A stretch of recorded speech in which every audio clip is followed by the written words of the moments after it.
Hello বন্ধুরা, সবাই কেমন আছো? আর দেখো, সবাই অনেকে তো দেখে চিনতে পেরেছো কোথায় এসেছি। আমি এসেছি চতুর দেবতার বাড়িতে।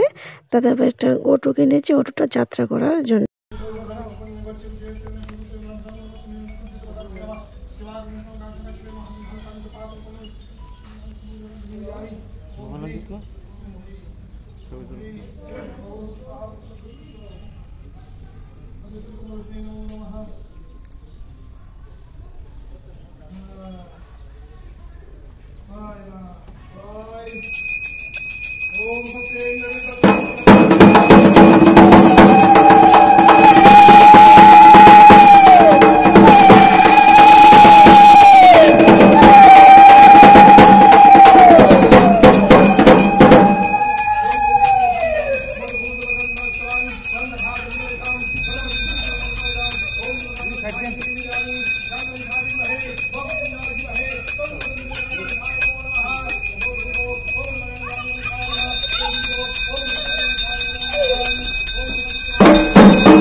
সকালবেলায় এসেছি, বললামই দাদা ভাই অটোটা যাত্রা করার জন্য। এখানে পুজোটা দেখে খুব ভালো লেগেছে, মানে খুব সুন্দর। না প্রথম থেকে পুজোটা দেখেছি, তারপরে ভোগ দিয়েছি।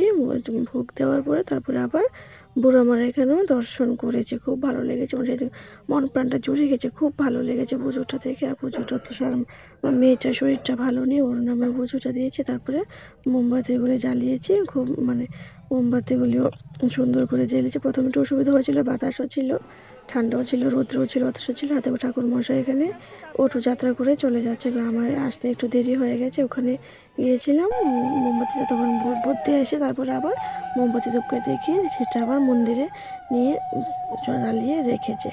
তারপরে আমরা আর বেশি দেরি করিনি, বাড়িতে চলে গিয়েছি। থেকে বাচ্চারা এসছে স্কুল ট্যুর মন্দিরে, সব বাচ্চা ছেলে মেয়েরা সব স্কুল ট্যুর থেকে এসছে।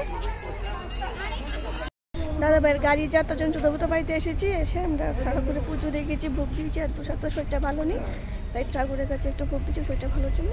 ওটা বাড়ি এখন চলে যাব, দেখে গিয়ে যাত্রাটা করে নিয়ে পেয়েছি বা গাড়িটা। আমরা এখন সব কিছু দুঃখ ধরেছি, এখন বাড়ি থেকে চলে যাব।